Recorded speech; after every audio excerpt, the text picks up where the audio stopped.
teniendo estos dos conceptos, vamos a ver finalmente qué es lo que hace el mercado, porque nosotros estamos trabajando esta posición con la etapa número 1 más imbalance, etapa número 2 más entrada, más lo que viene siendo toda esa acumulación de liquidez y estipulando nuestro TP3 en ese liquidity pool junto con imbalance. Ahora, ¿qué es lo que sucede por aquí? Tengo el take profit número 3, pero si recuerdan, yo estuve mencionando, recuerdan que siempre estuvimos diciendo esa última fractalidad ha tenido que crear máximos y mínimos independientemente si es una fractalidad alcista o bajista. Ahora, fíjate aquí algo muy peculiar, porque sí hay un imbalance, que ya lo hemos marcado como un posible TP3, pero no tenemos ningún máximo que podamos nosotros localizar para ir marcando nuestro TP1 y TP2. Bueno, mira, como yo digo, no nos vamos a ahogar en esto, en un vasito de agua. Lo que vamos a hacer es finalmente buscar la otra estructura externa. Yo sé que estuvimos mencionando que toda esta estructura, vamos a ponerlo con otro color, toda esa estructura ya está totalmente mitigada, porque estuvimos mencionando el tema de la mitigación y ahora entraremos también un poquito más en profundidad, pero aquí tengo el muro imaginario, el cual mencionábamos en módulos anteriores, aquí, y sí, correcto, yo estuve mencionando de que a partir del muro imaginario hacia la derecha es donde nosotros tendríamos que poner la mirada, pero si no tenemos ningún máximo, tenemos que marcar inevitablemente esos puntos de interés. ¿Cómo los vamos a marcar? Pues bueno, si este es mi TP3, fíjate qué fácil. Aquí marco este nivel como un TP2, fíjate la de veces que vemos toques en estos niveles y puedo seguir hacia la izquierda, que luego finalmente, aunque esté mitigado, es un nivel crítico y es un nivel donde finalmente ese activo hace una reacción o positiva o negativa, trabaja bastante bien. Fíjate que lo tenemos a mitad de ese ciclo final, ya tengo el TP3 y tengo el TP2. ¿Dónde puedo poner el TP1? Mira, sencillo, donde se ha creado ese BMS. Donde se ha creado ese BMS, fíjate que también si ampliamos zona, fíjate que no tenemos un máximo bien definido y creado, pero luego finalmente sí que es verdad que vemos una subida y una bajada, pero aquí hay una pequeña pauta y esa pequeña pauta la podemos coger como referencia y ahora ya tenemos un TP1, un TP2 y un TP3 y hemos tardado menos de un minuto de reloj. Ya tenemos todo seteado para nosotros poder involucrarnos en el mercado. Vamos a ver finalmente cómo trabaja esta posición para ver el comportamiento. Mira, tenemos ya nuestro TP1 alcanzado. Ahora, ¿cómo nosotros debemos de ir trabajando este tipo de situaciones? Bueno, ya lo hemos mencionado y es que cuando ya alcanzamos el TP1, posiciones con objetivo TP2 y TP3 tenemos que ponerlas ya en break-even. Recuerdan que break-even es punto de entrada.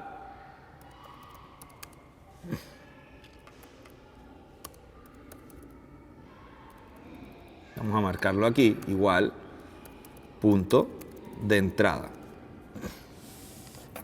¿Y dónde es el punto de entrada? Bueno, pues amplío zona y veo que mi punto de entrada fue en el nivel de cotización de $1.810 la onza de oro. Pues nada, cuando el precio ya haya tocado nuestro TP1, aquí tienes que poner tú en los $1.810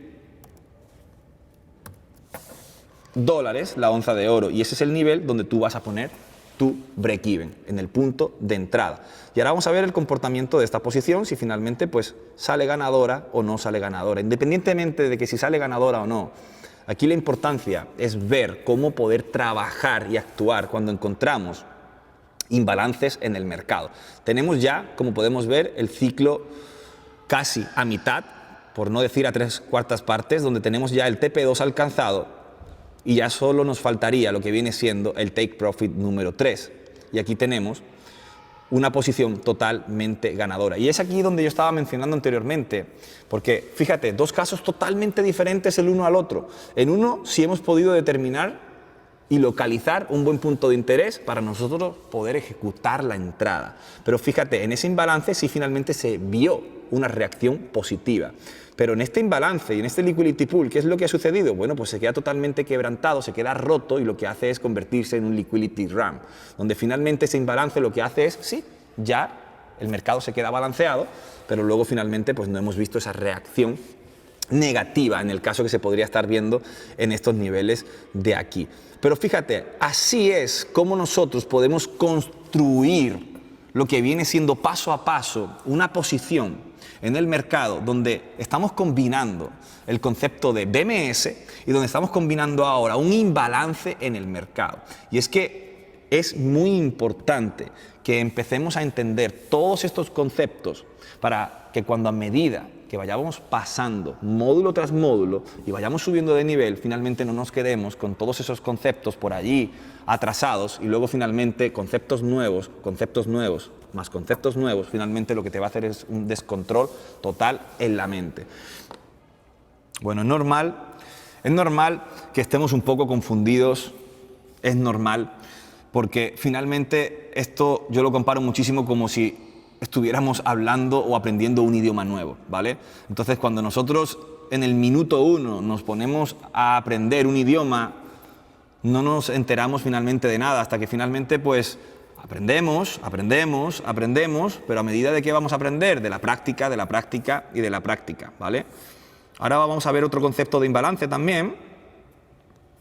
Un imbalance no tiene nada que ver con un cuerpo o una mecha. O sea, el imbalance finalmente es que aquí estamos viendo un cuerpo de velas que son totalmente iguales. Aquí cuerpos de velas que son totalmente iguales, pero a partir de esta creación de esta vela vemos que se descuelga por completo el precio y lo que hace es pues alejarse por completo de lo que vemos aquí en el lado izquierdo y pues bueno, el cuerpo y el volumen de estas velas es muchísimo más grande a lo que viene siendo lo que vemos en el lado izquierdo.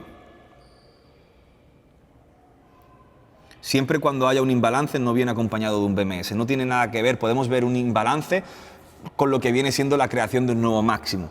El imbalance finalmente es un concepto, pero nunca va a venir acompañado del BMS, nunca. En este caso, sí, pero no es que tiene que venir sí o sí, ¿vale?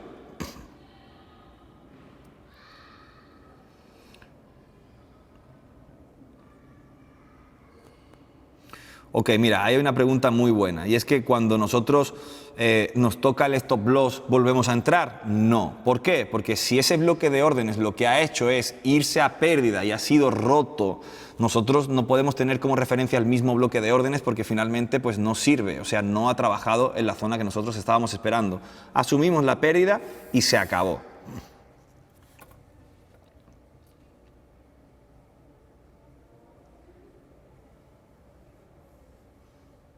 ¿Ok? Bueno, voy a continuar para que podamos nosotros avanzar, ¿vale? ¿El original solo es el rompimiento de la estructura o también para la continuidad? No, el original solamente lo vamos a poder determinar a lo que viene siendo cuando nos encontremos el BMS. Luego, finalmente, cuando tú ves el rompimiento de un máximo y la continuidad de la estructura, es un bloque de órdenes normal, convencional.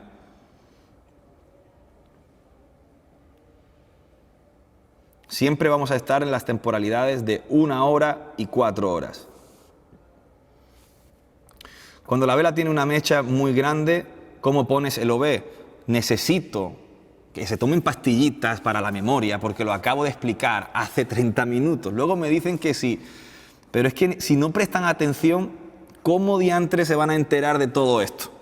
Lo hemos explicado anteriormente y lo voy a volver a explicar a ver si van a la farmacia y se compran unas pastillitas para la memoria. Mira, aquí cuando nosotros vemos que el cuerpo de la vela, ¿sí? Que el cuerpo de la vela es un cuerpo interesante, con cuerpo, con volumen, pero lo que vemos tanto como por arriba y tanto como por abajo son mechas grandes, solo agarro el cuerpo. Pero cuando yo veo que probablemente esta vela, esa, tiene poquita mecha arriba y poquita mecha abajo, marca todo con mecha. Pero cuando tú veas esta, por ejemplo, que tiene mucha mecha y un cuerpo bastante interesante, marca solo el cuerpo. ¿Quedó claro?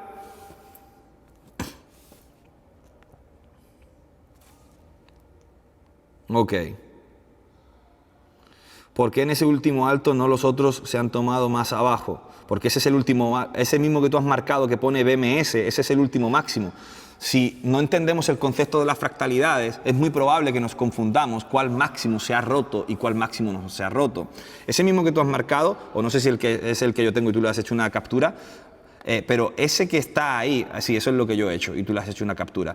Ese que está aquí, que es este, si entendemos el concepto de las fractalidades, que lo estuvimos ayer explicando, y es que aquí tengo un fractal, aquí tengo otro, aquí tengo otro, aquí tengo otro, aquí tengo otro y aquí tengo otro.